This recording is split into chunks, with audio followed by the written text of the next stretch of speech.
Rourkela encounter के belong थाना लंगड़कटारे 3 दुर्दांत अपराधी को एनकाउंटर कर राउरकेला पुलिस।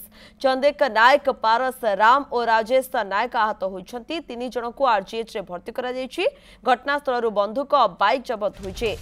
3 अपराधी चकमा दे छु मारुवा बेले एनकाउंटर करथिला पुलिस स्वतंत्र टीम। बणाई सह कोईडा अंचल डकायती, राहजानी, लुट घटन यह 3 जनकर संपृक्ति रही। एमतीक ना हत्या परी संगीन मामला सह सीमांत झारखंड विभिन्न थाना संगीन मामला रही। तेबे लंगड़कटा माओ प्रवण अंचल होइतिबारु एमानकर नक्सल सह संपर्क अछि कि नै ता एबे बड़ प्रश्न। भाई माने इंटरेस्टेड डकायत गुड़ाक हाबिचुअल अफेंडर गुड़ाक सब डकायत करती झारखंड में, छत्तीसगढ़ में, ओडिशा रे हमर बणी sub division recently within 1 month से 5टा डकायत कर भी आम खबर थिला। काली भी गोटे करते आसी चक्कर काटुले तो आम पाखे रिलायबल सोर्स मिलला, खबर मिलला बोली आम चेज कर प्रिभेन्ट कर